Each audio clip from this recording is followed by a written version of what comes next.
Família implica mais do que quem foi o seu pai, quem foi a sua mãe. Implica a estrutura da sociedade. E essa estrutura da sociedade implica a estrutura do universo. E aquilo que Satanás mais quer desestruturar é o universo. Desestruturar a sua vida implica desestruturar o seu ciclo familiar. Desestruturar o seu ciclo familiar implica desestruturar a sociedade. E desestruturar a sociedade implica desestruturar a conjuntura do universo. É por isso que Deus vai ter que aniquilar o pecado. Porque o pecado é a desestruturação da família universal. Não universal no sentido como muitas vezes se usa, mas universal no sentido de universo com um soberano, um Deus todo-poderoso.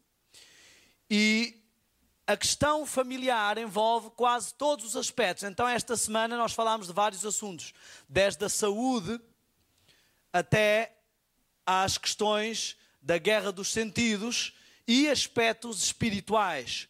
Porque todo o preparo da família vai implicar todo o preparo do cidadão do universo. Esta manhã trago sobre mim um fardo, porque de alguma forma, ao finalizar a semana e ao entrarmos no sábado e ao começar a aproximar-se a hora de vos dirigir a palavra, um certo peso começou a tomar conta de mim. Aqueles que me conhecem sabem que sou adventista de berço e, como normalmente acontece, sempre estamos habituados a falar na igreja, e falar à igreja não é algo que me perturba.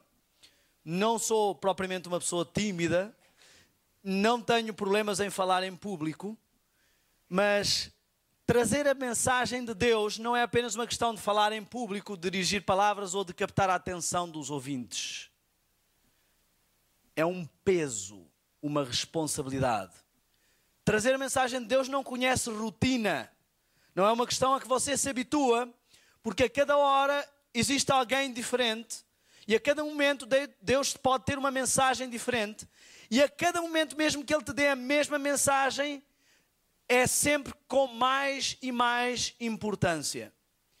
Então eu não vos quero trazer apenas palavras, não vos quero trazer apenas um momento de reflexão introspectivo, porque qualquer terapia de grupo e de autoajuda pode fazer isso. A questão de Deus não é uma questão de autoajuda, é uma questão espiritual, universal, eterna e de vida ou morte. Então, cada vez que eu me aproximo num momento como este, do púlpito, eu sei que as palavras que eu vou dizer e a forma como elas vão ser ouvidas e entendidas através da ação do Espírito Santo em mim e em vós, poderão fazer uma diferença na vossa vida ou até na minha, para a vida ou para a morte. Cada palavra que eu disser aqui poderá traçar o seu destino para a eternidade, de forma a perder-se ou ganhar-se. E é este o peso que pesa sobre mim. Além disso, claramente Deus me fez sentir, ao aproximar-se esta hora, cada vez mais e mais, que hoje Ele tem uma mensagem especial para eu trazer. Eu não sei se há alguém que está aqui, eu não sei se somos todos, eu não sei se é o momento que vivemos, profeticamente, que é muito importante, mas eu sei que hoje Deus quer que eu tenha muito cuidado com as palavras, e Ele quer que eu seja o seu mensageiro, e Ele quer que eu seja o canal através do qual as palavras dEle vão passar para vocês. E eu esta manhã não gostaria de falar as minhas palavras, gostaria que Deus me usasse. Algumas vezes tenho sentido esse peso e essa responsabilidade sobre os ombros e não tem sido fácil. Às vezes tenho que transportar ao público mensagens que não me agradam e que sei que vão agradar muito menos às pessoas. Quero dizer-lhe esta manhã que nós vamos falar sobre a última batalha e poderá pensar que a última batalha não tem nada a ver com famílias, mas a última batalha é uma batalha que vai ser travada mais do que de em um conflito de Armagedon vai ser travada, o Espírito de Profecia nos mostra isto, o grande conflito vai ser travado em cada um de nós. Cada um de nós é um cenário do grande conflito e em cada um de nós se trava a batalha cósmica entre Cristo e Satanás. Neste momento você sabe as lutas que trava, você sabe os apelos que há, os produtos que tanto o lado do bem como o lado do mal lhe tentam apresentar para o seduzir. Deus seduz com neutralidade. Ele diz, quando eu for levantado, a todos atrairei a mim. Mas Satanás não seduz com essa mesma neutralidade. Vimos esta semana como ele vai usar todos os meios para enfraquecer o nosso lóbulo frontal e fortalecer o nosso tálamo e hipotálamo, que controlam todas as questões relativas às nossas emoções e produções de hormônios. Então o grande conflito neste momento não é só uma questão cósmica entre Deus e Satanás que se tem arrastado por mais de 6.000 anos, mas é um conflito na sua e na minha mente. Tal como subo a este púlpito para pregar, estabelece-se aqui um conflito. Satanás vai tentar que gestos, palavras e pensamentos perturbem a mensagem que Deus quer trazer e vai tentar afetar-me na forma como vou transmiti-la. E Deus também vai interagir e Ele vai fazer, os dois vão fazer exatamente a mesma coisa convosco. Então eu queria desde já apelar-vos para este momento importante, difícil para mim e que talvez vá ser difícil para muitos aqui, a que deixemos que o Espírito de Deus habite entre nós. Que possamos apresentar perante ao Senhor todos os nossos pecados, as coisas que nos têm atormentado, os apelos que Satanás tem colocado na nossa vida, e que deixemos que a reverência da presença do seu Santo Espírito e da presença dos seus santos anjos que já estão neste lugar permaneça. Que nos concentremos na mensagem para que nada possa distrair-me como um canal usado por Deus e que o Senhor possa falar a partir de agora. O Espírito de Profecia nos diz que todos deveriam proteger os sentidos, senão Satanás conquistará a vitória, pois estes são as avenidas da alma. Falámos sobre a guerra dos sentidos e falámos sobre as avenidas da alma. E há várias coisas que eu gostaria de apresentar e na realidade eu quase nem sei quais delas escolher. Tenho tanto, como disse Jesus, sinto essas palavras vivamente hoje. Tenho muito que vos dizer, mas neste caso não é a questão se estão ou não estão preparados, a questão é o tempo. Eu quero dizer-vos que nada acontece na sua vida e na sua conjuntura como indivíduo por acaso. Algumas pessoas pensam que uma coisa é a sua religião e que outra coisa é a sua vida. Não existe tal diferença. Quem não ajunta com Deus, espalha com o inimigo. Algumas pessoas pensam que uma coisa é a sua família e que outra coisa é o seu processo de santificação. Mas eu queria deixar bem claro que a família faz parte do processo de santificação. Ao olhar para os seus filhos, você vai rever os seus defeitos. Falámos sobre reflexos de mim. Ao educar os seus filhos, você vai estar construindo novos indivíduos e ao mesmo tempo finalizando o seu processo educativo que vai repercutir no seu processo de santificação. Ao escolher uma esposa ou um marido, Deus tem um plano. Ele quer que você aprenda no seu decálogo a amar a Deus sobre todas as coisas e ao próximo como a si mesmo. E Ele colocou um próximo, mais próximo que todos os próximos, para que você conviva de perto com todos os defeitos do próximo. E aprenda a santificar-se. Muitas das vezes olhamos para alguém e dizemos, esta pessoa, do jeito que é, provavelmente não vai para o céu. Olha como ela é impertinente, como ela é crítica, ou como ela tem defeitos que não dá nem para aguentar. Talvez, se nós não estamos preparados ainda para tolerar todos os defeitos de todas as pessoas imperfeitas do mundo, então nós não estamos prontos para ir para o céu. Jesus veio e tolerou gente que os bufeteou, cuspiu no seu rosto, lhe colocou coroas de espinhos e toda a humilhação, sendo ele como Deus, se humilhou, e há uma humilhação terrível abaixo de muitos homens da morte de cruz. Isso é porque ele está pronto para tolerar todo o tipo de imperfeição à sua volta e conseguir manter a sua estabilidade espiritual. O casamento foi criado por Deus para colocar ao seu lado alguém que vai fazer com que você note os seus defeitos e que vai fazer com que você note que você ainda não está totalmente pronto para tolerar todos os defeitos do seu próximo. É certo que o céu vai estar cheio de pessoas perfeitas, e pessoas perfeitas são pessoas não só que não têm defeito, mas que são perfeitamente capazes de tolerar, suportar todas as agruras dos defeitos dos outros.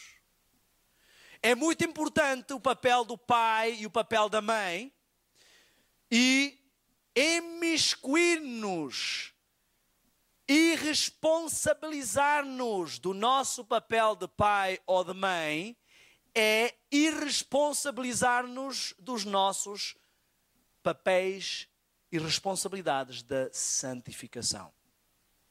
Uma mãe negligente é uma santificação incompleta.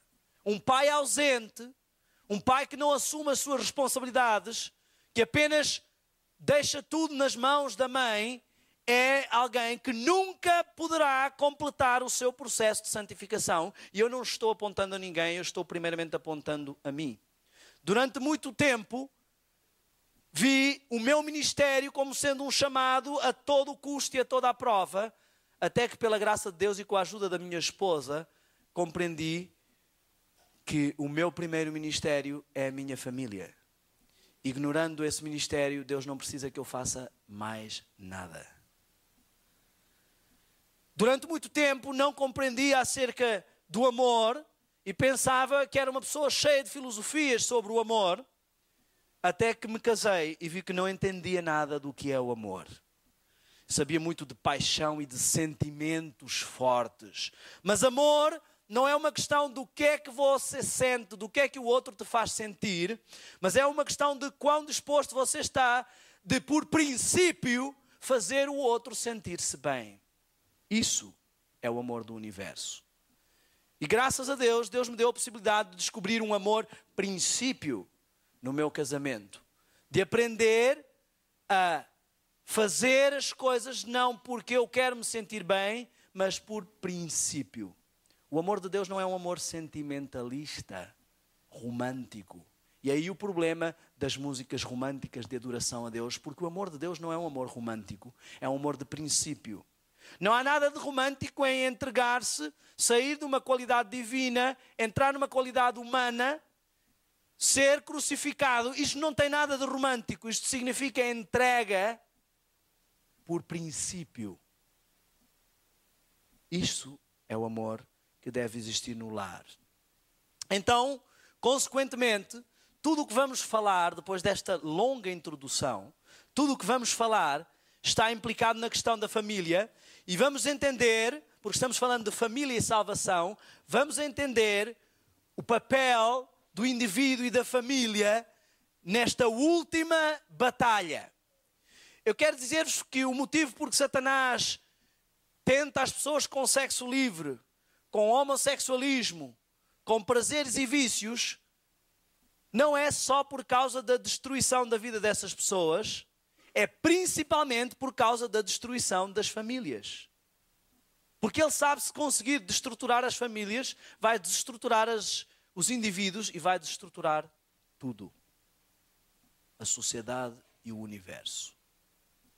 Queria que esta manhã você pensasse em si mesmo, não apenas como um indivíduo, não apenas como um membro da sua família, mas um membro da família do céu. E que reconhecesse as suas responsabilidades como homem ou mulher, as suas responsabilidades como servo de Deus, como alguém que ama o próximo, como esposa ou marido, como pai ou mãe. Certa vez, a minha mãe chegou a casa e disse: Daniel, a irmã tal, aquela irmã que você sabe que até gosta muito de você, ela veio comentar comigo que está um pouco chocada pela forma como parece que você está relevando o seu relacionamento. E eu disse: o que é que ela tem a ver com a minha vida? Diz a irmã tal que se meta na vida dela, porque eu sou um indivíduo adulto, livre e faço o que eu achar. E a minha mãe me respondeu: infelizmente, Daniel, ela tem tudo a ver com a sua vida, porque você faz parte da igreja dela e aquilo que você faz pode afastar as bênçãos de Deus da igreja dela. O indivíduo não é uma ilha e nós não podemos fechar-nos em nós mesmos, e temos o dever e a obrigação moral de purificar as nossas vidas por nós, por Deus e pelo próximo.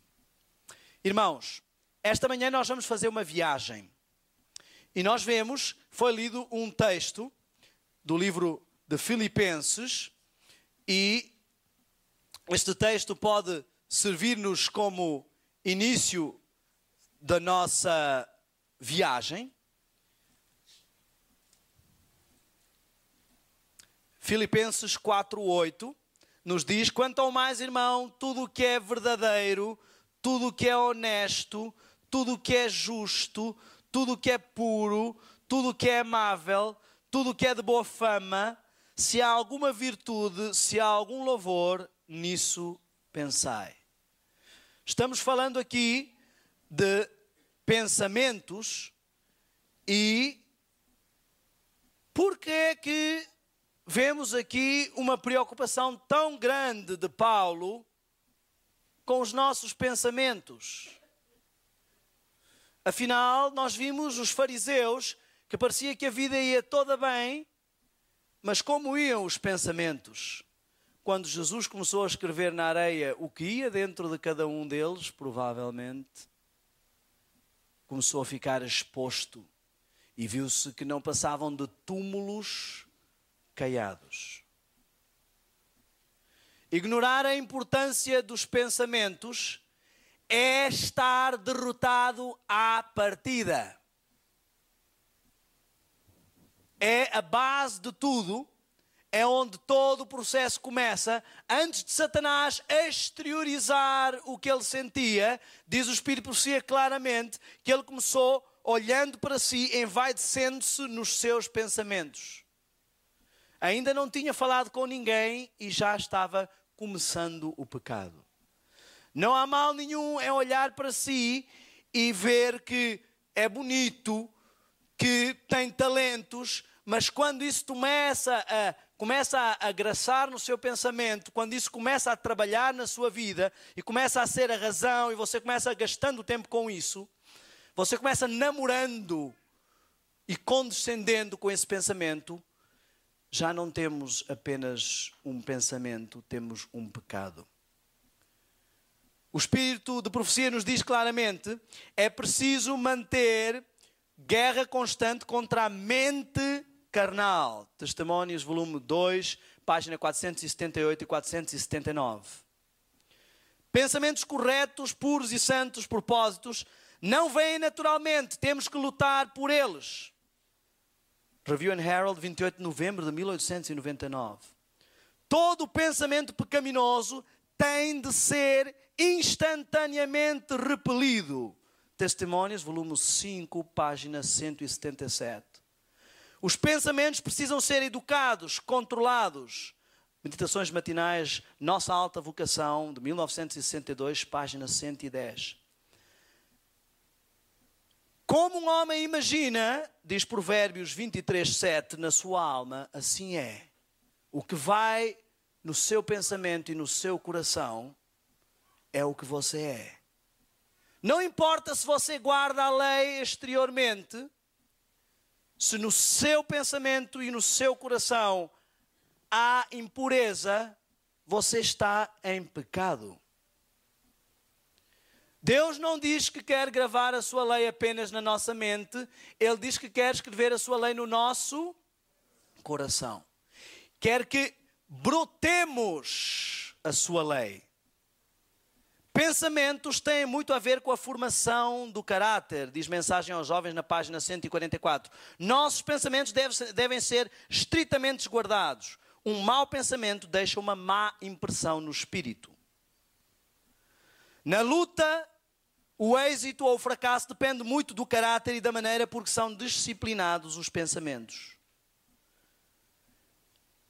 Cristo foi tentado. A tentação não é pecado. O pecado consiste em namorar, em ceder. E a mais forte tentação não é desculpa para o pecado. Estou só lendo. Nem sequer aos pensamentos permitais correr as rédeas soltas. Devem ser dominados, conduzidos cativos à obediência de Cristo, que eles estejam ocupados em coisas santas e nos bons pensamentos que reside a única esperança para cada alma. Todo pensamento impuro contamina a alma, enfraquece o senso moral e tende a apagar a impressão do Espírito Santo, diminui a visão espiritual, de modo que os homens não podem ver a Deus. Toda a impureza de linguagem ou de pensamento deve ser evitada por aquele que quer possuir clara percepção da verdade espiritual. Não precisamos reter uma só propensão pecaminosa. Ao participarmos da natureza divina, são eliminados do caráter as tendências hereditárias e cultivadas para o mal. Comentário Bíblico, volume 7, página 943. E ao sujeitarmos a Cristo, nossos pensamentos serão levados cativos a Ele e vivemos a sua vida. Isto é o que significa estar trajado com as vestes da sua justiça, que são a obediência perfeita à lei de Deus, à lei de Jeová. Significa que obediência perfeita à lei de Deus é domínio de tudo por essa lei. Caráter, atos e pensamentos. Significa que enquanto não dominarmos estas coisas, não estamos em submissão à lei de Deus. E não podemos ser aprovados por Deus enquanto houver algo que não está dominado. Que povo é este a quem Deus pede domínio até do pensamento? Eu consigo ficar sem mentir, mas será que eu consigo ficar sem pensar em mentiras? Eu consigo sorrir e tratar bem os meus irmãos, mas será que eu consigo amar verdadeiramente os meus irmãos? Eu consigo evitar o adultério físico, mas será que eu consigo evitar o adultério mental?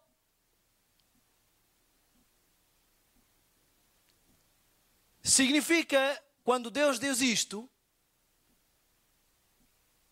um sinónimo da sua frase, sem mim nada podeis fazer, significa que você pode tentar todo o melhor para vencer o pecado. Isso é necessário. Mas só conseguirá vencer o pecado nos méritos de Cristo. Porque você não pode mudar os seus pensamentos. Não pode mudar os seus pensamentos, só Cristo pode mudar os seus pensamentos. Mas Cristo não pode mudar os seus pensamentos se você não trabalhar para mudá-los. Este é um trabalho que tem que ser feito em conjunto. Diz o Espírito Profecia que nós temos que cooperar com Deus nesse trabalho. Nem Deus pode fazer esse trabalho sozinho, nem você pode fazer esse trabalho sozinho. Então, irmãos, tudo quanto é verdadeiro, honesto e justo e puro e amável e de boa fama e que tem virtude e tem louvor, gaste o seu tempo exercitando essas coisas para que consiga chegar a este resultado, estar a esta sintonia. Agora, eu queria que a nossa viagem fizesse uma viragem. Parece que isto não tem nada a ver com a batalha, mas significa que quem for derrotado aqui está derrotado em todas as batalhas. Então a batalha toda se passa na nossa mente, muito mais do que em todo o resto. Ao Deus transformar a sua mente, como é que diz a Bíblia? Transformai-vos pela renovação da mente. Ele tem automaticamente que transformar os seus pensamentos, e se ele conseguir fazer essa obra fantástica, ele transformou a sua vida, o seu caráter. Ele gravou a sua lei no seu lóbulo frontal. Você respira Cristo. E não é mais você que vive, mas Cristo vive na sua mente. Cristo habita em si. Que linda utopia. Se isto é uma utopia, irmãos, somos os mais miseráveis dos homens. Se ficamos olhando para estas maravilhas só no dia em que Jesus voltar, somos os mais miseráveis dos homens. Agora, que batalha é esta e como se vai processar? Nós falámos inicialmente sobre o plano e vimos que Deus tem um plano e que Satanás também tem um plano.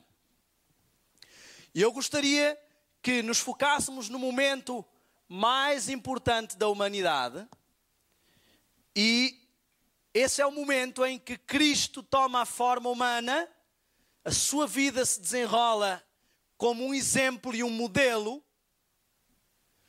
e Ele paga as nossas culpas e a nossa pena. Se Jesus tivesse vindo a esta terra só para morrer por nós, isso seria um ato egoísta para nós e fútil e inútil.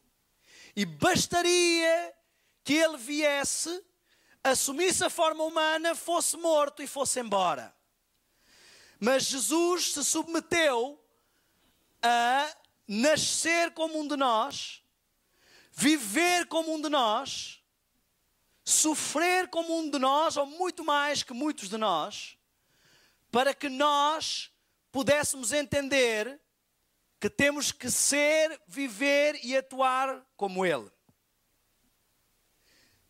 Cristo não precisaria vir e viver toda uma vida aqui conosco se Ele não quisesse ser o nosso modelo. Muitas pessoas pensam e olham para Cristo e dizem: impossível, porque Ele é Deus. Se Ele quisesse vir à Terra dizer que é Deus, não precisaria tomar a forma humana, amigos. Viria como Deus, seria morto e estava resolvido o caso. Deus pagou a pena. Ele não tomou a forma humana só para saber, que bom é ser humano, mas para poder compreender se é possível ou não a um humano como eu e você guardar a lei que Ele planejou para reger todo o universo. O ato de Cristo encarnar significa que Ele quer ser como um de nós para que nós possamos ser como Ele. Ignorar o modelo de Cristo é ignorar o plano de Deus, é ignorar a salvação, é ignorar a vida eterna e nos impossibilita de ser salvos. Deus traçou um plano e temos que entender este plano. Ele criou o homem, vamos colocar esta data mais ou menos 4.000 antes de Cristo, antes de Cristo. E vamos dizer que ele vem à Terra e que morre. Vamos colocar aqui mais ou menos nesta faixa o ponto 0, não é? E depois temos, esta nos traça a primeira fase do ministério de Cristo, onde se apontava para ele como sendo o cordeiro que havia de vir. Depois desse cordeiro pagar a pena, ele sobe e vai fazer o quê? Mediação por nós, não é? Uma intercessão. Ele faz com que as nossas orações ascendam. Isso vai até quando? 1844. E qual é a próxima fase? Em 1844 ele entra para o Santíssimo, e isso terminará quando ele despir as suas vestes sacerdotais e vestir as suas vestes de rei, quando estiver consumado e ele estiver vindo na segunda vinda. Este é o plano que Deus traçou. Quem quer ser salvo? Se eu pedir que levantem as mãos, será a pergunta mais absurda do mundo. Todos querem ser salvos. E este é o plano que Deus traçou para a salvação. Agora nós temos que entender o que significa este plano. Na realidade, Deus está nos dizendo que existe um santuário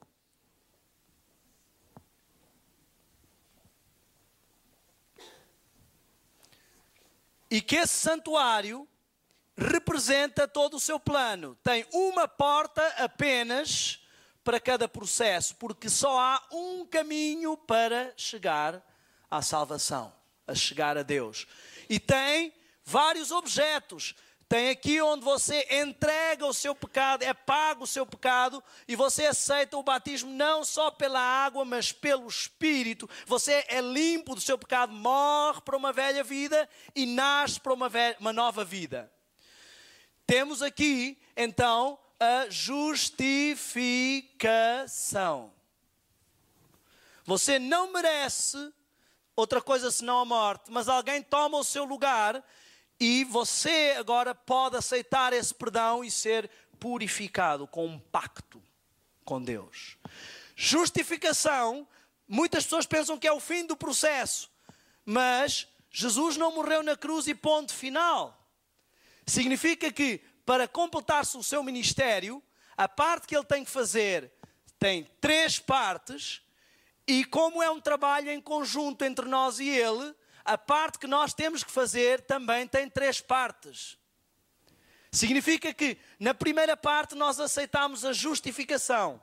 Como temos pilares no santuário, que são paus, que são revestidos de uma camada e que são revestidos por a justiça de Cristo. Aquela justiça que nós perdemos no Éden, aquela luz que cobria o nosso corpo e que se foi embora e que nos fez ver que somos nus, que somos laodiceanos, que precisamos de colírio e novas vestes, porque já não temos brilho da justiça de Cristo. Aceitar a justificação é um excelente passo, mas infelizmente não nos levará à salvação. Consequentemente, aceitar a justificação significa que nós aceitamos começar um processo de santificação, equivalente ao lugar santo. E essa santificação, ao ser completada, ao atingirmos os padrões máximos que podemos atingir, nos levará, pela graça de Deus também, à glorificação. O grande truque do diabo é sempre fazer com que tentemos pular uma coisa destas. Durante a Idade Média, ele fez com que as pessoas tentassem apostar na santificação, tentassem ser santas, fazer coisas santas, mas não havia uma renovação da mente. E falha. E agora ele quer que as pessoas pensem só em justificação, esquece o resto. Não, você é justificado uma vez, justificado para sempre, não há problema. Porque ele sabe que se você eliminar uma destas etapas, a salvação é impossível. Agora eu queria fazer uma pergunta séria que nos vai introduzir à próxima parte. Já viram que temos também, como já vimos aqui, corpo, mente, espírito, pátio, santo, santíssimo, ritmo, harmonia e melodia. Poderíamos ir nesta trilogia o resto da tarde e vamos descobrir que há um ponto de equilíbrio e que esse ponto de equilíbrio está na divindade, nas suas 3 vertentes, nas suas 3 funções. Significa que na música temos que controlar todo o nosso processo. Significa que como indivíduos temos que controlar todo o nosso processo. Interessantemente, nós nos santificamos pela renovação da... Já viram como tudo bate certo? Não é incrível? Deus não é maravilhoso? Já viram? Interessantemente aqui foi mortificado o corpo. Para fazer isto, para passarmos esse processo, temos que mortificar também o... Deus não é fantástico? Se eu não ouvisse mais nenhuma prova de que Deus existe, o plano da salvação é a maior prova de que Ele existe. Como tudo bate certo. Agora, quero perguntar-lhe uma coisa. Reparem que aqui temos a presença de Deus no Shekinah, e Deus é Espírito. E importa que os que o adorem em Espírito, ou seja, passem pelo processo e atinjam o ponto espiritual. Que eles sejam um dia glorificados. Que sejam santos perante um Deus que é mais que santo. E isto é melodia para os nossos ouvidos. Tudo bate certo. Agora deixe-me fazer-lhe uma pergunta. Vemos que há um paralelo entre as 3 fases da humanidade e as 3 fases da salvação e as 3 partes do santuário. Qual é a parte mais sagrada, se é que posso utilizar esta expressão, do santuário?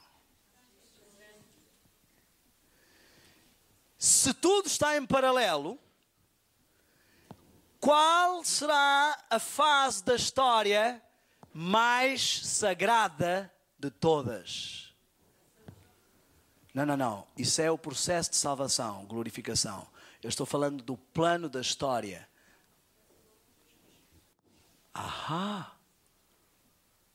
De 1844 para cá, temos que ter um povo especial.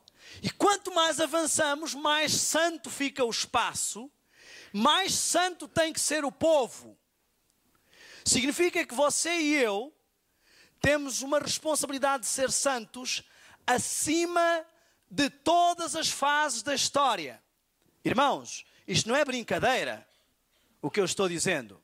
Eu estou dizendo que você e eu têm que ser mais santos que Daniel, mais santos que Enoque, que José.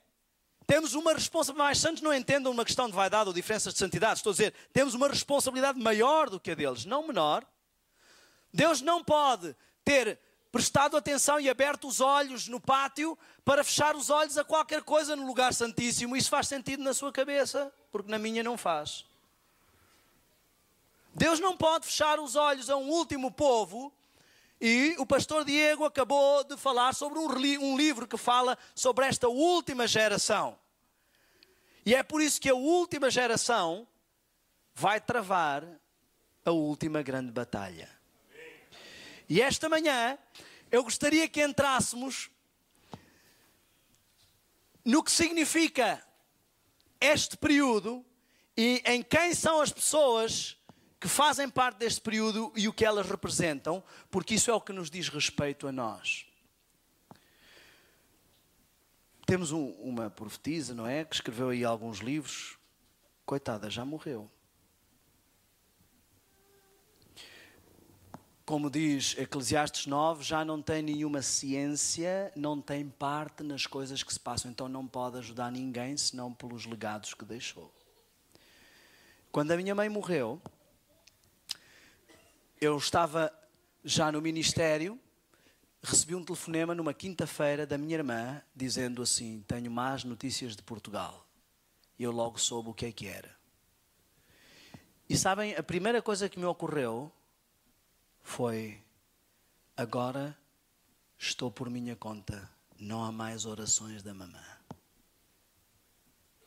E eu senti que eu tinha que redobrar o meu compromisso com Deus, porque aquelas orações que me protegiam de alguma irresponsabilidade não estavam lá mais. Isso me fez pensar na minha vida espiritual. E eu quero que cada um entenda que nesta fase da história, não estou excluindo Deus, estou dizendo a nível humano, você está por sua conta. Você não pode contar com a igreja institucionalmente e nem pode contar com os ministérios institucionais independentes,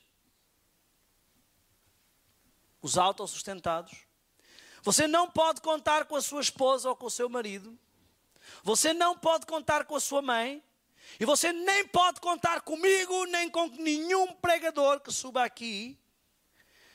Porque 1001 verdades vão chegar. Em breve teremos gente vindo ao nosso púlpito pregar o domingo. E quem quer que se encoste em quem quer que seja, irá cair. Você só pode contar com a presença que existe no lugar santíssimo, que é o Shekinah de Deus. Se você não tiver esta presença na sua vida, iluminando, fazendo com que os seus olhos entendam a mensagem, você não terá a mínima chance. Você tem que estudar as Escrituras a fundo, não pode apenas ouvir as coisas em segunda mão e nem precisa ficar julgando as pessoas que possam tirar outras opiniões. Falámos esta semana sobre várias coisas, falámos sobre o Espírito Santo e são questões pertinentes que atacam a igreja. Falamos sobre 1001 aspectos onde as pessoas parecem que têm opiniões diferentes. Música. Você precisa solidificar-se. E eu queria que abrissem as vossas Bíblias, já que terminamos a introdução, no livro de Apocalipse, neste maravilhoso capítulo, que eu digo-vos, irmãos, talvez seja o meu capítulo preferido, e é um dos capítulos da Bíblia que tem mais significado na minha vida. Não que eu me encoste na minha esposa, mas Deus me colocou uma esposa que me tem ajudado em muita coisa. Ela me ajudou a arrancar-me do mundo das discotecas e das baladas, ajudou-me a tornar-me num missionário. E se eu hoje dou valor a este capítulo, foi porque ela foi a primeira pessoa que me apresentou um estudo sobre os 144 mil. Quando ela me falou, eu achei, fui arrumar uma namorada ridícula. Mas quando ela mostrou o estudo, eu comecei a perceber que eu precisava pensar mais a sério sobre isto. E diz assim: depois destas coisas vi 4 anjos que estavam sobre os 4 cantos da terra, retendo os 4 ventos da terra, para que nenhum vento soprasse sobre a terra, nem sobre o mar, nem contra a árvore alguma. Ventos, sabemos que são revoluções, guerras e tudo mais. E sabemos que árvores representam os indivíduos. E vemos que estes 4 anjos são 4 mensageiros de Deus. O capítulo 7. Eu não disse. É que eu gosto tanto dele que penso que é o único que existe em Apocalipse. Capítulo 7. E vemos que estes anjos são mensageiros de Deus que estão segurando a revolução. Um tempo terrível que está para vir, o qual nunca houve. Vi outro anjo subir do lado do sol nascente, tendo o selo do Deus vivo. Qual é o selo do Deus vivo? Até aqui, dizem que o Apocalipse é complicado, mas agora percebo porque é que Deus lhe deu o nome de revelação. Porque ele é simples. Olha só. Ele clamou com grande voz aos 4 mensageiros, a quem fora dado o poder de danificar a terra e o mar, ou seja, toda a estrutura, inclusive os povos e as multidões, dizendo: não danifiqueis a terra, nem o mar, nem as árvores, os indivíduos, até que tenhamos selado nas suas testas os servos do nosso Deus. O que significa servo? Que serve. Um servo obedece ou não obedece? Então já temos aqui uma primeira dica. Só vão ser selados aqueles que obedecem. Certo? Se ele vai selar os servos do Deus vivo, quem não obedece, obedecer ao quê? Obedecer à lei. Não é obedecer à besta que se vai levantar, é obedecer à lei de Deus. Se eu obedecer fisicamente à lei de Deus, mas tiver maus pensamentos, Posso ser selado? Não. Então, só vão ser selados com o selo do Deus vivo aqueles que tiverem a sua lei gravada no seu caráter, na sua mente, no seu lóbulo frontal. São aqueles que obedecem e começam a obedecer desde agora e que vão começar a andar com o Cordeiro desde agora, irmão. Agora quero trazer para a realidade, para isto não ficar um texto técnico profético. Eu estou falando daqueles que não resistem à mensagem de saúde. Eu estou falando daqueles que não resistem à mensagem da modéstia cristã. Eu estou falando daqueles que não resistem à mensagem da alimentação, que não resistem à mensagem do entretenimento, que não resistem à mensagem da verdade presente. Só esses poderão ser selados. Eu estou falando de coisas práticas. Quem não obedece agora, não vai obedecer mais tarde. Quem não toma decisões consoante a luz que Deus lhe tem dado, não recebe mais luz e vai perder a luz que tem e vai ficar em trevas. Só serão selados os que obedecem a Deus. Se você quer ser selado e aprovado, tem que começar a tomar decisões de obediência. Depois diz assim: e eu vi o número dos que foram selados e eram 144 mil. 144 mil. Eu creio que este é o número mais polémico da história do Adventismo. Mas vemos que há duas componentes. Ele ouviu um número, o que significa que há uma numeração, e estes eram os que iam ser selados. Então temos um povo que vai ser selado e numerado. Temos que começar por entender várias coisas aqui. Depois diz assim: 144 mil de todas as tribos dos filhos de Israel. Então isto não tem nada a ver connosco. Vocês são filhos de Israel? Eu sou. Eu espero que sim. Já tem a ver connosco. E diz que da tribo de Judá, da tribo 12 mil de cada tribo. E vamos entender, muitas pessoas podem já começar a dizer: bem, se querem que este número seja literal, então este Israel também tem que ser literal. Não necessariamente assim. 4 bestas são 4 reinos. E o número mantém-se. Ou são mesmo bestas? Não. Então nós vamos ver que a enumeração profética, eu estou tentando encurtar, nós temos 3 componentes. Primeiro, o número. Depois, o símbolo. Depois, o significado. Então, 4 bestas é o símbolo, 4 é o número, têm um significado, representam reinos. 10 é o número, chifres é o símbolo, representam 10 poderes. 7 é o número, igrejas é o símbolo, representam 7 fases da igreja, do povo de Deus. Significa que temos aqui 144 mil, e isto é o número. Os símbolos, eu não conheço nenhuma profecia cujo símbolo seja alterante do número. O facto do símbolo ser simbólico nunca altera a quantidade do número. A não ser que você diga: um dia é igual a um ano. Ou que faça paralelos assim, porque há uma multiplicação. Não vamos ver se há multiplicação neste número. E vamos entender quem é este povo. Então, vamos primeiro entender porque é que não podem ser Israel literal. Bom, nós temos as várias diásporas do povo de Israel. Temos hoje em dia judeus, porque praticamente só restou a tribo de Judá.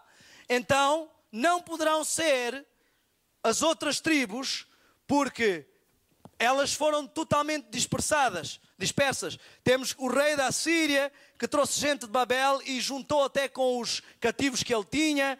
Temos que também foram levados para a Síria, não é? De Samaria.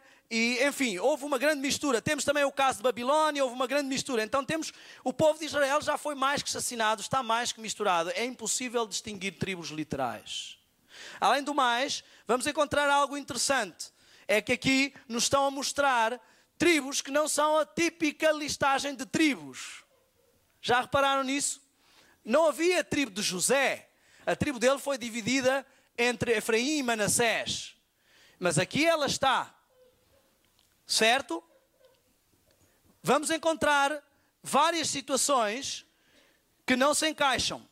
Então, não poderia ser uma tribo literal. E nós vemos claramente, como já dissemos aqui, porque não é judeu o que é exteriormente, nem é circuncisão o que é exteriormente na carne, mas é judeu o que é no interior, diz Romanos 2, 28 a 29. E se sois de Cristo, então sois descendência de Abraão e herdeiros conforme a promessa, Gálatas 3, 29. Mas vós sois a geração eleita, o sacerdócio real e a nação santa. Então, qual é a nação santa? Nós. E a nação santa representa o quê? Israel sempre foi o nome atribuído à nação santa. Depois vemos que diz assim: Tiago, servo de Deus e do Senhor Jesus Cristo, às 12 tribos que andam dispersas. Saúde. Que 12 tribos são estas? Não havia 12 tribos dispersas. Então estamos aqui a ver 12 tribos. E estas 12 tribos estão representando uma plenitude do povo de Deus. Então, da plenitude do povo de Deus, entendam isto, da plenitude do povo de Deus vai ser retirado 12.000. Da plenitude do Israel espiritual, Deus vai tirar uma seleção. Isso já começa a tirar alguns problemas, porque muitas pessoas pensam que só vão ser salvos os 144.000, mas se há um povo de Deus e se vai tirar uma seleção dentre esse povo, não quer dizer que os outros se vão perder. Agora, atenção, não estou a dizer que os que estão em apostasia ou que não mudam o seu caminho são povo de Deus, porque Israel espiritual só poderá ser Israel espiritual, não é? Então, significa aqui que há uma seleção. Depois nós vamos encontrar agora alguns simbolismos com este número 12, e vamos encontrar alguns simbolismos nas tribos de Israel. Se você for ver as bênçãos, se você for ver a descrição do povo, vai descobrir que Judá significa, os nomes deles têm significado. Judá significa eu louvarei ao Senhor. Ruben significa ele tem observado, ele me tem observado. Gad significa dado boa sorte. Aser significa feliz sou eu. Naftali significa minha luta. Manassés significa faz-me esquecer. Simeão significa Deus me ouve. Levi significa uniu-se a mim. Issacar significa comprou-me. Zebulon significa morada. José significa acrescentará a mim. Benjamim significa filho da sua mão direita. Se você juntar tudo, você vai ver que seleção é esta. Se juntar os significados dos nomes, vai descobrir que diz assim: eu louvarei ao Senhor, pois Ele me tem observado e garantido boa sorte. Eu sou feliz por causa da minha luta. Deus está fazendo-me esquecer. Deus me ouve e está unido a mim. Ele tem-me comprado uma morada e me adicionará um filho na sua mão direita. Uau! Se você for ver as bênçãos que Deus dá aos seus filhos, que Israel dá aos seus filhos, você vai ver que eles têm características, e estas são as características que vão fazer a seleção. Cada um tem as suas características. Até a ordem dos filhos não é colocada aqui na sequência certa. Não é? O filho mais velho era Ruben, mas começamos aqui por Judá. O leão vem de onde? Judá. Estão a ver que há todo um significado aqui? Agora, porquê o número 12? Porquê 144.000 múltiplos de 12? O que significa 12 para Deus? Já alguma vez ouviram este número na Bíblia? 12 apóstolos, mais 12 tribos, 12 filhos, mais 12 portas, 12 espias, mais 12 pães na mesa, 12 pedras no peitoral, mais 12 frutos em Nova Jerusalém. 12, duas vezes 12. Também, se formos ver, temos 24 anciãos, que são 12 mais 12.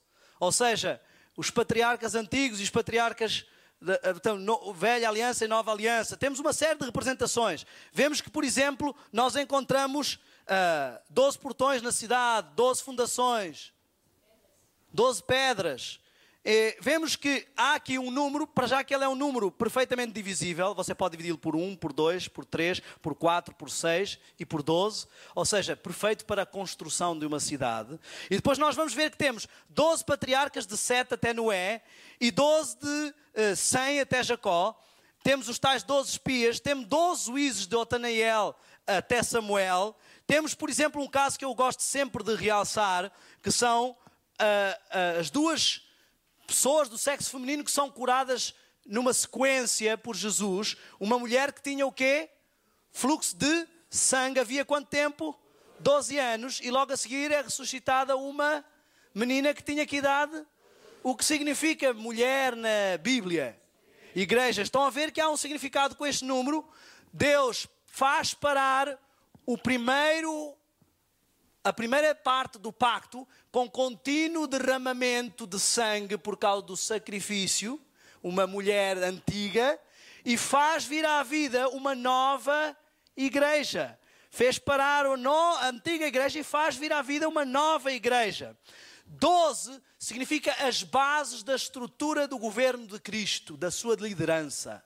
Estão a ver? Temos 12 tribos, temos 12 patriarcas, grupos de 12, 12 juízes e temos 12 discípulos. A mulher tem 12 estrelas e temos 24 anciãos que são 2 vezes 12. O exército de Davi também era com múltiplos de 12. E enfim, não vamos entrar nesses detalhes que já falámos aqui muitas vezes. Os levitas que cantavam também eram múltiplos de 12. Fantástico. Já falámos aqui esta semana que 11 é o número da liderança de Satanás, que é a ordem a partir do caos. Então 12 é a estrutura organizada de Deus, 11 a ordem de Satanás, que é o caos. Então nós vemos aqui que este número pode ter várias aplicações, como já também apresentámos aqui. E nós podemos pegar em 12.000 e multiplicar por 12, ou podemos ter 12 vezes 10 ao cubo. Ou seja, 1000 vezes a liderança de Deus, ou a liderança de Deus, vezes, com base na sua lei e no seu caráter, 10 mandamentos, a plenitude do seu caráter, da divindade. Estão a ver? Este número representa, então, algo muito especial. Eu não vou debruçar-me sobre o número, porque nós já estudámos sobre isso. Eu só queria que toda a gente entendesse. E não vou aqui também ficar a falar de literal ou simbólico, porque eu penso que isso é claro e não vou dar nenhum passo assumindo uma doutrina que a Igreja ainda não assumiu oficialmente. Mas o Espírito de Profecia descreve assim, no livro Primeiros Escritos, na página 15, os santos vivos em número de 144.000. Agora, santos, já vimos que são selecionados dentro do povo de Deus como um grupo especial. E já vimos, vamos a Apocalipse 14 e vamos encontrar mais algumas descrições sobre eles para entendermos quais são as suas características. Já vimos que eles representam as características destes filhos de Israel, não de Gad, porque ele é a serpente do caminho, não é? Que morde o pé do seu cavaleiro e morde o pé do cavalo e faz cair o cavaleiro, não é? Mas nós vamos ver que algumas tribos ficaram de fora e nós vamos encontrar aqui, então, as características deste povo. E olhei e vi, e eis que estava quem? O Cordeiro. E com ele, sobre o monte, em pé, no Monte Sião, estavam quem? 144.000. Que traziam escrito na sua testa o seu nome e o nome do seu pai. Ou seja, vejam o significado do nome. O nome representa a sua personalidade, o seu caráter. Eles têm um caráter que é compatível com o caráter de Deus e com a lei de Deus, ou seja, atingiram esta plenitude. E cantavam um cântico novo diante do trono, que ninguém podia cantar, senão os 144.000. Estes são os que não se contaminaram com... Então vamos aqui à velha questão. Temos número 144.000, símbolo mulheres. O que significa mulheres? Igrejas. Igrejas não no sentido de templos ou casas, mas sistemas doutrinários. Irmãos, eu vou começar agora a fazer conexão com a semana.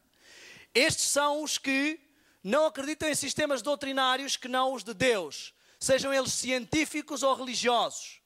Eles não abraçam pentecostalismo e novos sistemas musicais.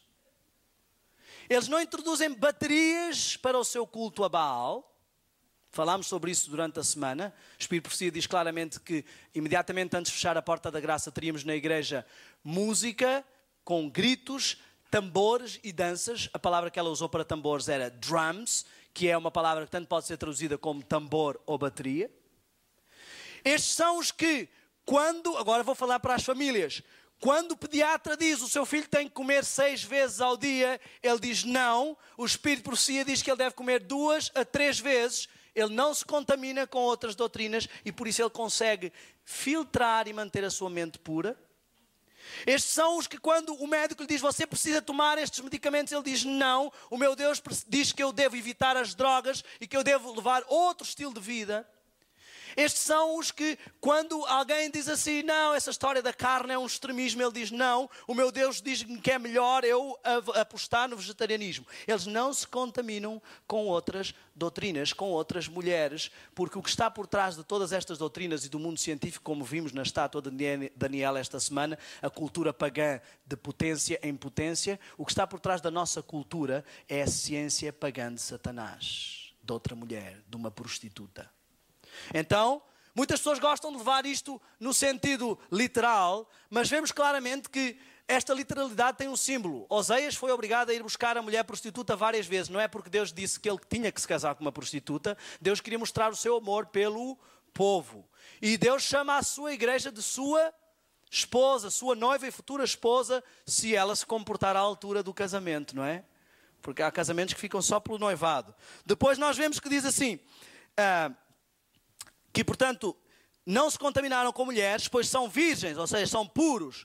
Estes são os que seguem o Cordeiro para onde quer que ele vai. São os que dentre os homens foram comprados para ser as primícias. Confirma novamente que eles são um grupo especial. Ou seja, tirado e como um grupo especial. As primícias. Para Deus e para o Cordeiro. Na sua boca não se achou engano e são o quê? Amigo, desculpe eu fazer uma pergunta tão direta. Alguém que não complete a sua santificação pode ser chamado de irrepreensível?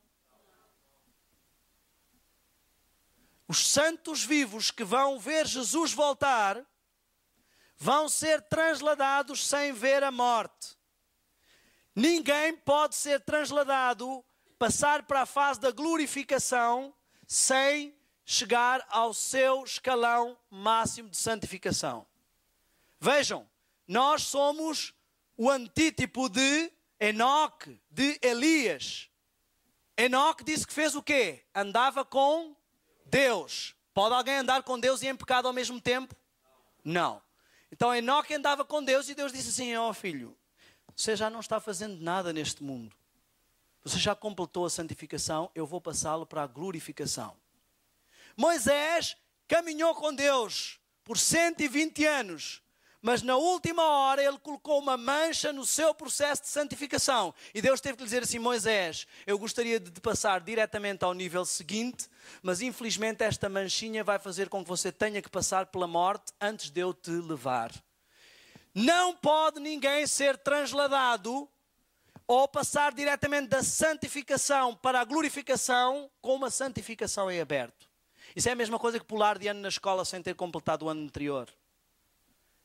Até nos videojogos, que são coisas satânicas, para você passar para o nível seguinte, você tem que completar o nível anterior.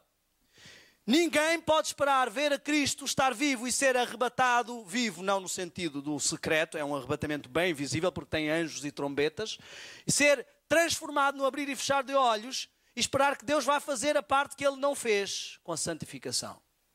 Irrepreensíveis, na sua boca não há engano, significa que há um relacionamento entre pensamentos e palavras, então os seus pensamentos são puros, as suas ações são puras e não há nada que possa repreendê-los. Quer ficar vivo para ver Jesus voltar? Está aqui a sua característica. É muito bonito dizer, Jesus vai voltar, aleluia, amém, todo mundo quer que Jesus volte. Mas diz que todas as tribos da terra se lamentarão, significa que só um pequeno grupo vai estar à altura. E mesmo esse grupo, diz o livro Primeiros Escritos, quando vê Jesus vir, diz, quem poderá estar de pé? E Jesus diz, a minha graça vos basta. Porque eles são irrepreensíveis. Deixaram que Deus trabalhasse o seu caráter e a sua imagem neles. E são o reflexo e a imagem de Cristo. Então, onde eu quero chegar é este ponto. Nós vemos aqui que eles seguem o Cordeiro para onde quer que ele vá. Então temos o Cordeiro no Monte Sião, em frente ao mar de vidro. Se forem ler o Espírito de Profecia, infelizmente eu não posso pegar em todas as passagens que eu vos queria mostrar, porque eu me alonguei demasiado na introdução, com várias coisas que queria partilhar convosco. Mas podem confirmar, depois posso passar todos estes textos. Nós vamos ver que o trono de Deus está desta forma. Temos Deus, à sua volta estão o quê? 4 seres viventes que são como que anjos cobridores, que são arcanjos, porque vimos que ele tem 6 asas, e depois vamos encontrar noutras partes da Bíblia arcanjos com 6 asas, não é? Querubins são serafins, obrigado. Com 6 asas, com 2 cobrem os olhos, com outras 2 cobrem os pés com reverência, e as outras 2 se usam para os movimentos de voo e tudo mais. Então temos aqui, eles representam as 7 características de Deus, a visão de Deus, a omnipresença de Deus, a omnisciência de Deus. Depois temos à sua volta o quê? 24 anciãos. Então olhem só, temos o trono de Deus, temos as características da omnipotência de Deus e os seus pajens, digamos assim. Temos os conselheiros de Deus. E agora vamos ter, como diz o Espírito de Profecia, em quadrado perfeito, 144 mil. Para ser perfeito, tem que ser um número totalmente divisível. E nós já vimos que este é um número totalmente divisível. Aqui temos o soberano do universo que manda e que tem que mandar na sua vida se você quer continuar neste universo.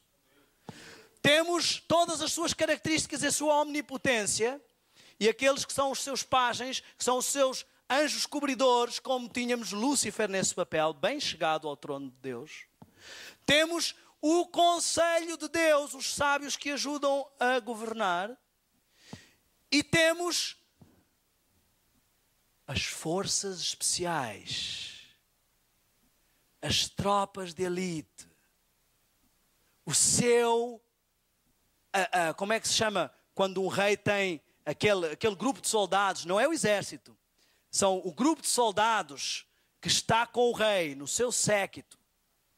A guarda real, exatamente. Que seguem o Cordeiro para onde quer que ele vá. Porque aprenderam a seguir o Cordeiro aqui para onde quer que ele vá. E então vão seguir o Cordeiro lá para onde quer que ele vá. E sabem porque é que eles têm que completar a sua santificação? Não só por causa de serem transladados, porque ele tem uma missão. Por isso é que eles pertencem ao período último da história, da glorificação. E por isso é que eles pertencem ao período onde há maior responsabilidade de ser santo. Porque quando Jesus chegar com o seu séquito a qualquer planeta do qual ele é soberano, ao Jesus chegar... para sempre Satanás estará sendo chamado de mentiroso, porque está aqui alguém que tomou a forma humana e venceu o pecado. Aí, para Satanás não dizer, como muitas pessoas gostam de dizer, mas ele veio de Deus, ele diz assim, e o que vão dizer destes 144 mil que estão comigo? Que nasceram de 6.000 anos de degradação do pecado, mas colocaram as suas vidas na mão de Deus, andaram com Deus, e provaram que Satanás é duplamente mentiroso, porque não só quem vem de Deus pode cumprir a lei ao encarnar-se, como quem nasce em pecado, não é com pecado, é em pecado, pode juntar e caminhar com Deus a sua vida, chegar a ser santo e guardar a lei de Deus e tê-la no seu pensamento, na sua mente e no seu caráter. Então, cada vez que alguém vir chegar o séquito de Deus, o governo de Deus, saberá que a lei de Deus é perfeita, que ela é o que rege o universo com amor e com soberania, que é possível de ser guardada e que Satanás foi um mentiroso e ninguém vai mais, nunca mais querer pecar. Ninguém vai mais cogitar o que Satanás cogitou. Dizer que há alguma imperfeição. Eu queria que entendessem realmente que ao lermos, nós vamos ver que há uma grande multidão também.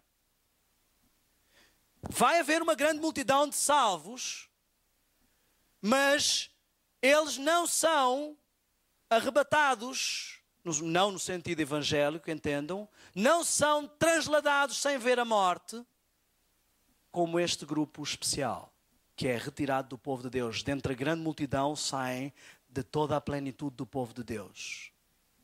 E agora chegamos finalmente ao ponto onde eu queria chegar. Até aqui já tínhamos falado mais ou menos na última convocatória. Mas agora este é o ponto que eu quero chegar. Isto que eu estive pregando aqui esta manhã para você. Isto não é uma teoria. Eu estou a falar de algo real. Eu estou a falar da história que se aproxima. Se você pegar no quadro profético, que também já falámos aqui, desde 1844 até a segunda vinda, você vai entender que temos, por exemplo, o decreto de morte, que temos a porta da graça, que temos o decreto dominical. Alguns entre sair o decreto dominical e chegar o decreto de morte vai fechar a porta da graça. E já falámos aqui que antes de sair o decreto dominical vai haver um alto clamor, que é o que vai enfurecer as pessoas e levar ao decreto dominical. E toda a gente está muito ciente destas coisas, mas às vezes não se apercebem que a sua salvação não é aqui quando Jesus voltar, a sua decisão não é quando sair o decreto dominical, a sua decisão não é só de participar na pregação da mensagem. Antes, e para ter poder para fazer qualquer uma destas coisas, você tem que receber a chuva seródia. E que o último sinal de que está a chegar a chuva seródia é a falsa chuva seródia. Irmãos, eu quero que entendam uma coisa. Eu era um publicitário. Eu não sou um pregador. Mas quando Deus me fez entender isto, eu perguntei-se, o que é que eu estou fazendo? Para que é que me interessa pagar a casa? Comprar o carro?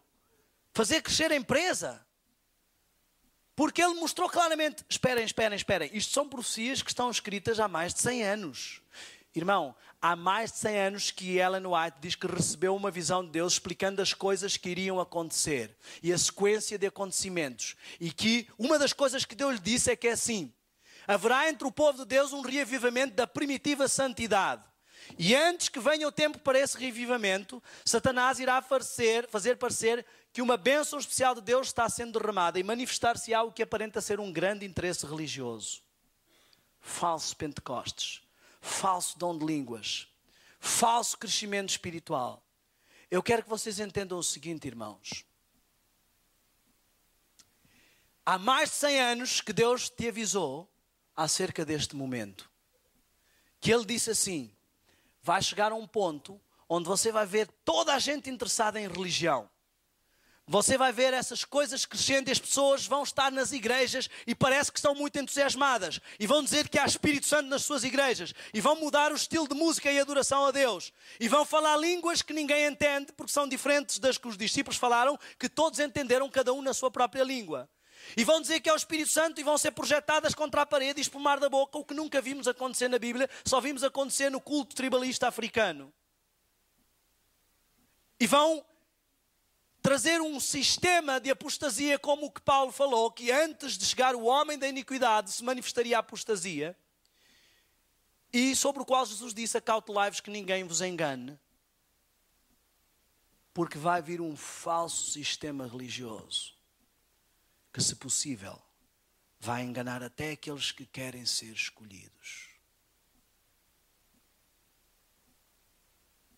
Eu quero dizer-lhe que o falso Pentecostes já começou.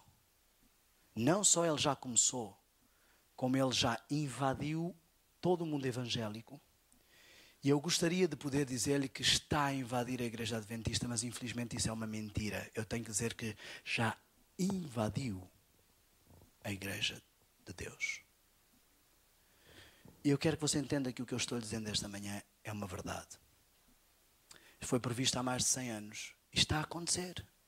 Você e eu estamos a fazer parte das profecias. Isto não é como as profecias de Daniel, de Roma e Grécia e Babilónia, que é muito bonito dizer em termos históricos que já se cumpriram. Isto está a acontecer. Isto foi predito. Deus inspirou uma profetisa para dizer que isso iria acontecer. Nós estamos a presenciar isto, irmãos.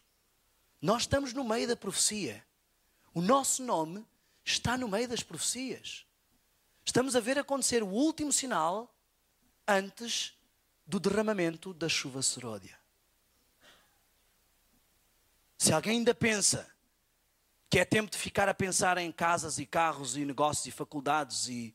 Não estou a dizer faça loucuras, abandone tudo. Estou só a dizer, não agarre tudo e abandone Cristo. Não fique com tanta faculdade que não tem tempo para estudar a lição. Não fique com tanta empresa que não tem tempo para ser salvo. É isso que eu estou dizendo. O tempo esgotou. Não só para a pregação, como para aqui. O tempo esgotou. O último sinal antes da chuva seródia. Agora, muitas pessoas pensam, e eu queria deixar estas últimas partes para terminar. Muitas pessoas pensam que a chuva seródia vai ser um milagre que vai fazê-las vencer a tentação, que vai fazê-las completar a santificação. E este é o grande engano de Satanás. Satanás é do tipo de pessoas que gosta de dizer assim: filho, você não precisa fazer vestibular, é só aparecer na faculdade e você fica matriculado. Aí você pula o vestibular e aparece para se inscrever, e o que é que diz a senhora da faculdade? Não pode. É isso que ele está dizendo a todo mundo. Ele sempre tem esta doutrina da segunda chance e ele também quer introduzi-la na Igreja Adventista. Durante a Idade Média, ele ficou dizendo às pessoas que havia uma segunda chance. Você vai para o purgatório e se você não fez o que deveria e não aceitou nada lá, você vai conseguir. Ele está dizendo ao mundo evangélico que existe uma segunda chance. Se você não for arrebatado, aí você vai ter um tempo até Jesus voltar e você vai conseguir. E ele está dizendo ao povo de Deus que existe uma segunda chance. Se você ainda não completou a sua santificação, quando ser a sua seródia, você vai ficar puro. Deixe-me perguntar-lhe uma coisa abertamente. Quando as virgens loucas viram que não tinham azeite, logo receberam azeite e foram salvas e entraram no reino. Foi isso que aconteceu? Porquê? Porque só quem está preparado é que tem o azeite. Recebe o azeite. Então não existe essa história do azeite milagroso. Isso é outras coisas que estão passando por aí na testa das pessoas. Não existe esse azeite milagroso, essa chuva seródia, varinha de condão que vai eliminar os últimos pecados residentes e persistentes que não querem ir embora. Aqueles que você mais gosta e que foram difíceis de jogar fora. Não existe. O que existe é um povo que, tal como no primeiro Pentecostes, se reúne em contrição, pedindo a Deus que os perdoe, que modifique a sua mente, que tire os seus pensamentos impuros, que lhe dê a mente de Cristo, o caráter de Cristo, que os transforme à imagem de Cristo. E que ao fim de estarem em contrição, de terem que se isolar, de passarem pelo caminho estreito e terem que deixar as carroças, os cavalos, as bagagens deste mundo, as roupas, as coisas todas que eles gostavam para trás, e de já não terem quase onde ficar, porque não há nem música mais que possam ouvir, nem comida mais que possam comer, porque tudo têm que deixar para trás. Surge uma corda e têm que avançar pela fé. Não têm nem como comprar nem vender, mas o seu pão e as suas águas serão certos. Um povo que não pode aprender a viver pela fé da noite para o dia, mas que no fim desta contrição, tal como os primeiros receberam chuva temporã, vai receber a chuva seródia. A chuva seródia é este azeite que vai te ajudar a passar as últimas provas, a preparar para as últimas coisas. Mas não é um azeite para completar a tua santificação, porque isso é a chuva temporã. O Espírito Profecia diz que ela ainda não foi embora. Ela diz que está à nossa disposição, que é ela que temos que utilizar. Deus não é um Deus que desperdiça. Ele não vai dizer assim, você não usou nada da chuva temporã que eu dei, mas toma lá uma chuva seródia agora. Se você não usar o que Ele já te deu, Ele não te vai dar mais. Tem que usar todo o poder que estava na chuva temporã para pôr a sua vida em ordem, se quiser receber a seródia. Eu vou terminar. Eu gostaria de lhe ler algumas passagens. E ao terminar estas passagens, nós vamos ouvir um hino especial que nos fala sobre a entrega do coração. Eu não vou fazer nenhum comentário, porque eu corro o risco de me enganar como qualquer outra pessoa. Eu quero apenas ler e deixar que você reflita, mas gostaria que eu visse. E quem quiser tomar nota, eu vou citar os livros em questão ou as fontes originais, mas depois posso passar o texto para vocês.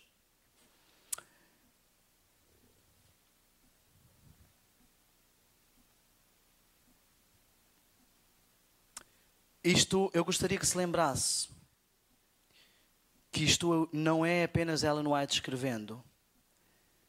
Isto é Deus tentando salvar o seu povo.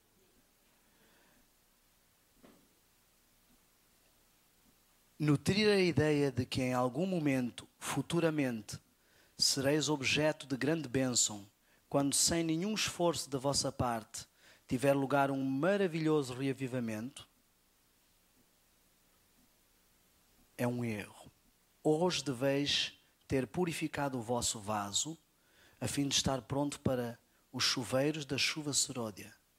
Pois a chuva seródia há de vir, encherá toda a alma que tiver purificada de toda a contaminação.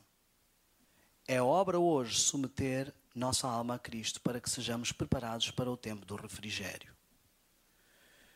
Toda a contaminação significa que não pode haver nenhum pecado acariciado. Diz assim, devemos ser completamente transformados à semelhança de Cristo. Muitos têm em grande parte deixado de receber a chuva temporã. Não têm obtido os benefícios que Deus assim para ele tem provido. Esperam que as falhas sejam supridas na chuva seródia. Estão cometendo um erro terrível. O coração tem que ser esvaziado de toda a contaminação e purificado para a habitação do Espírito Santo. Foi pela confissão e pelo abandono do pecado, qualquer tipo de pecado, que os primeiros discípulos se prepararam para o derramamento do Espírito Santo no dia de Pentecostes. O mesmo trabalho, só que em grau mais elevado, deve ser feito agora.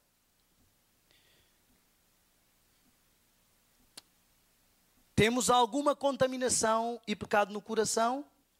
Se assim é, purifiquemos o templo da nossa alma e preparemos-nos para o aguaceiro da chuva seródia. O refrigério pela presença do Senhor nunca virá a corações com impureza. Podemos falar sobre as bênçãos do Espírito Santo, a menos, porém, que nos preparemos para recebê-la. Que valor terão as nossas obras? Estamos fazendo tudo o que está ao nosso alcance para atingir a estatura em Cristo? Estamos buscando a sua plenitude? A perfeição do seu caráter? Isto é Deus perguntando como está a nossa vida. Nenhum de nós jamais receberá o selo de Deus enquanto o caráter tiver uma nódoa ou mácula sequer. Cumpre-nos remediar os defeitos de caráter, purificar de toda a contaminação o templo da alma.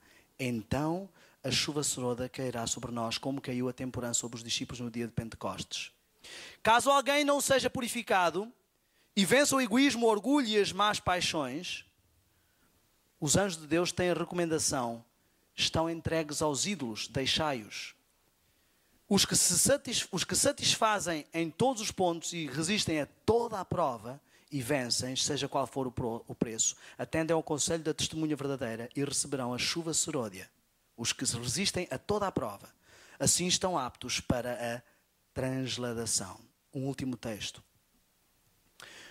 Os que hão de receber o selo de Deus vivo e ser protegidos devem refletir completamente a imagem de Jesus. Muitos negligenciam a preparação tão necessária, esperando que o tempo do refrigério e da chuva seródia os habilitasse para estar em pé no dia do Senhor. Deixam de purificar a alma. Chegarão ao tempo em que cairão por não estar preparados. Vi que ninguém poderia participar do refrigério a menos que obtivesse a vitória sobre toda a tentação. Irmãos, não é uma utopia. É uma realidade hoje. Você não veio aqui por acaso. Deus está preparando um povo. E Ele quer que esse povo entenda que chegou a hora de assumir um compromisso sério com Ele. Que Ele deu um último sinal antes de Ele derramar essa chuva e que este é o tempo que Ele te dá para purificar a alma de toda a contaminação. Não há tempo a perder. Não sabemos quanto tempo mais entre a chuva falsa e a verdadeira Ele nos dá. Hoje é o dia de tomar decisões por Cristo. Vamos ouvir este hino e refletir sobre as coisas que teimamos em não abandonar. Hoje é o tempo de pensar no amanhã, tempo de nascer e reviver o amor, tempo de pensar no que passou, de refletir no que verá.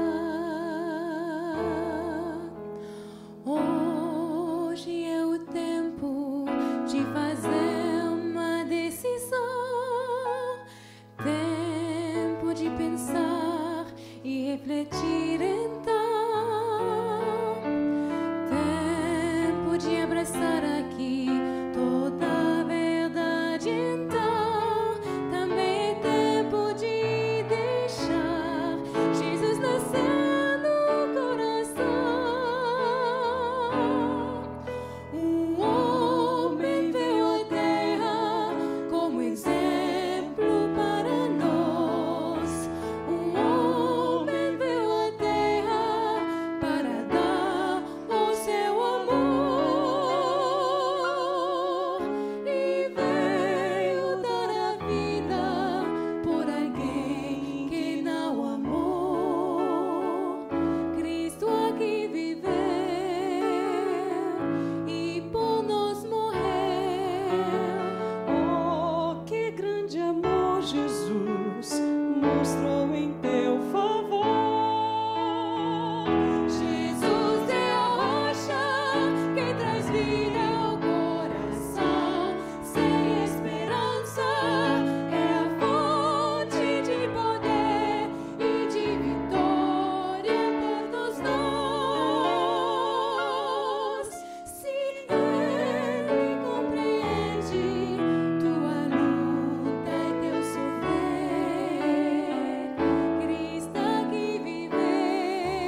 Senhor Deus Todo-Poderoso, nos inclinamos perante a Tua presença, neste espaço construído para Te adorar. Estamos numa dimensão física e carnal, e às vezes os nossos olhos se fecham para as coisas espirituais. Mas Te pedimos que, como fizeste no passado, possas abrir os olhos daqueles que estão realmente buscando, para que eles possam ver que existe um exército de anjos ao seu redor. Que nós possamos saber que a cada batalha não estamos lutando sozinhos. Às vezes parece que as dificuldades nos abarroam, mas existem anjos ao nosso lado, que se movimentam para a frente e para trás e que estão se esforçando ao máximo para conseguir levar-nos a esta vitória. Eles não nos podem forçar, a decisão está na nossa mão, mas eles vão fazer tudo o que estiver ao seu alcance, porque esta é a tua ordem. Tudo o que estiver ao seu alcance para alcançar esta vitória.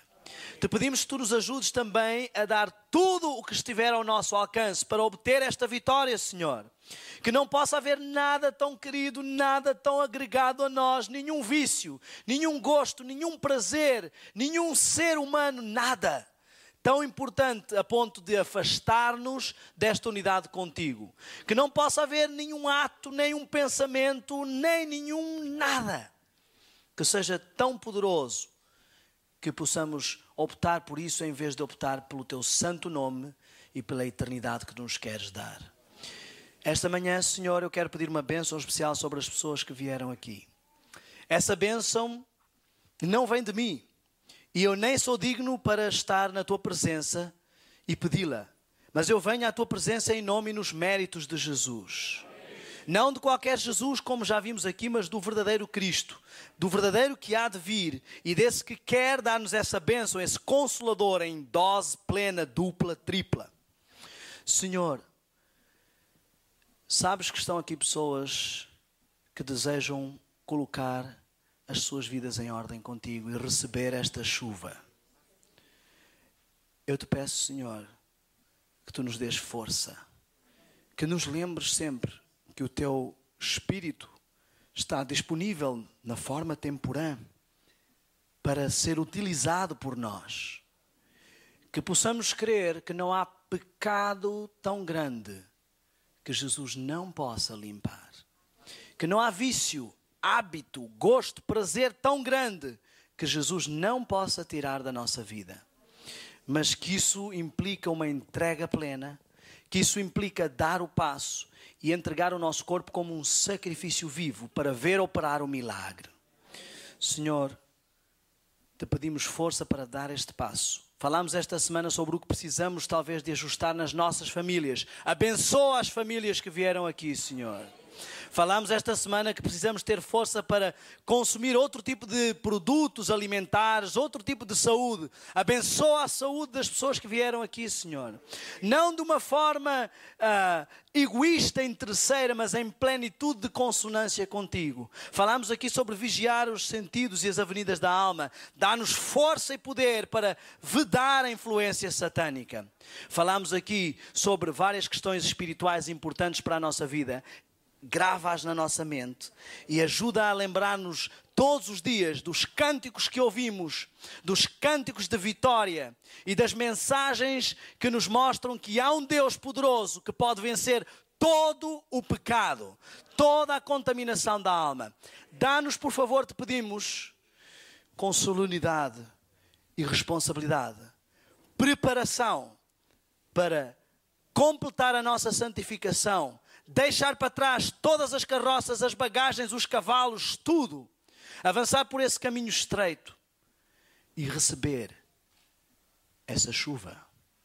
Te pedimos em nome de Jesus. Amém.